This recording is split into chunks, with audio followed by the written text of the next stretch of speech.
Thrombotic thrombocytopenic purpura is a microangiopathy caused by severely reduced activity of von Willebrand factor cleaving protease ADAM STS13. This causes blood clots to form throughout the body, mostly targeting small blood vessels. The two main types of TTP are inherited and acquired. This is a case of a 34-year-old female who presented to the hospital complaining of weakness, diffuse bilateral extremity bruising, and a headache for 1 week.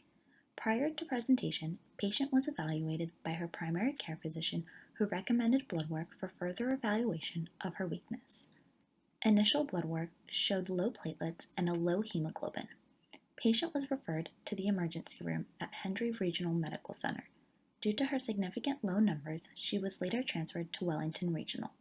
Her initial workup included repeat blood work, X-ray, EKG, and a CT of the head. These tests showed unremarkable results. On admission, the patient's platelet count was less than 10,000. She was transfused with both packed RBCs and platelets. Due to the complexity of the case, hematology oncology was consulted. They recommended bone marrow biopsy for further evaluation of the anemia and severe thrombocytopenia, and the presence of atypical large blast cells in the smear with schizocytes. The blood smear demonstrated normal cellular marrow with trilineage hematopoietic maturation and a mild increase in megakaryocytes without evidence of acute leukemia, cell myeloma, or lymphoma. After a few days, the patient started to decompensate, leading to further studies including a lumbar puncture and an MRI of the head and neck. The MRI of the head and neck demonstrated an acute infarct involving the right cerebellar hemisphere.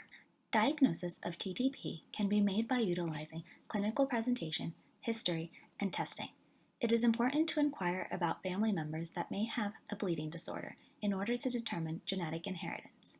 After the history has been obtained, a thorough physical exam needs to be done in order to demonstrate if there is any bruising or purpura.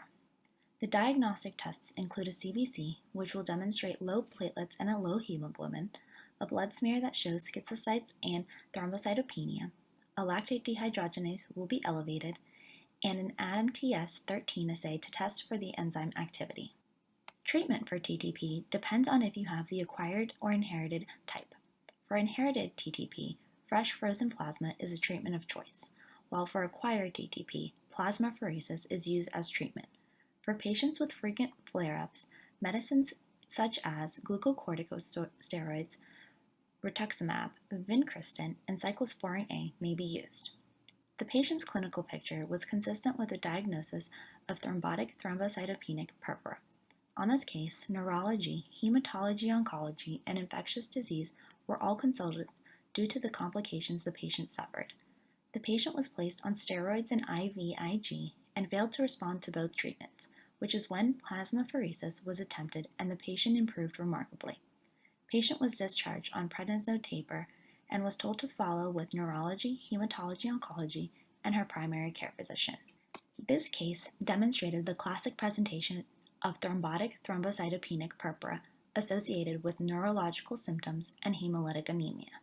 It is a diagnosis that, if it is not caught early, may cause further complications or even be fatal to the patient. Recognition of this diagnosis early on allows for early intervention, leading to a better prognosis. Fever, anemia, thrombocytopenia, neurological findings, and renal failure are the core features in diagnosing thrombotic thrombocytopenia purpura.